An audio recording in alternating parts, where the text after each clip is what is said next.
ગુજરાત પર મેઘરાજા તાંડવ કરવાના મૂડમાં છે। વહેલી સવારથી જ સૌરાષ્ટ્રના કેટલાક વિસ્તારોમાં ધોધમાર વરસાદ વરસી રહ્યો છે અને તેવામાં આજે હવામાન વિભાગ દ્વારા રાજ્યમાં 7 જિલ્લામાં રેડ એલર્ટ આપવામાં આવ્યું છે અને જેમાં દક્ષિણ ગુજરાત અને સૌરાષ્ટ્રના જિલ્લાઓનો સમાવેશ થાય છે।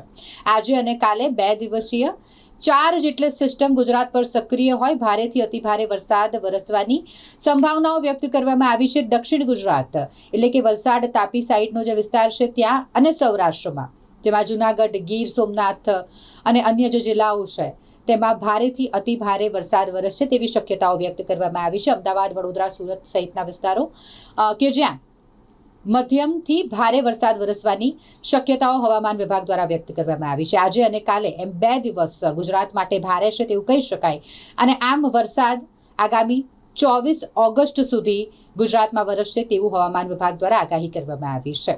હાલ પૂરતી 7 જિલ્લામાં રેડ એલર્ટ ગુજરાતમાં આપવામાં આવ્યું છે। માછીમારોને આગામી 5 દિવસ સુધી દરિયો ન ખેડવા માટેની સૂચના અપાઈ છે।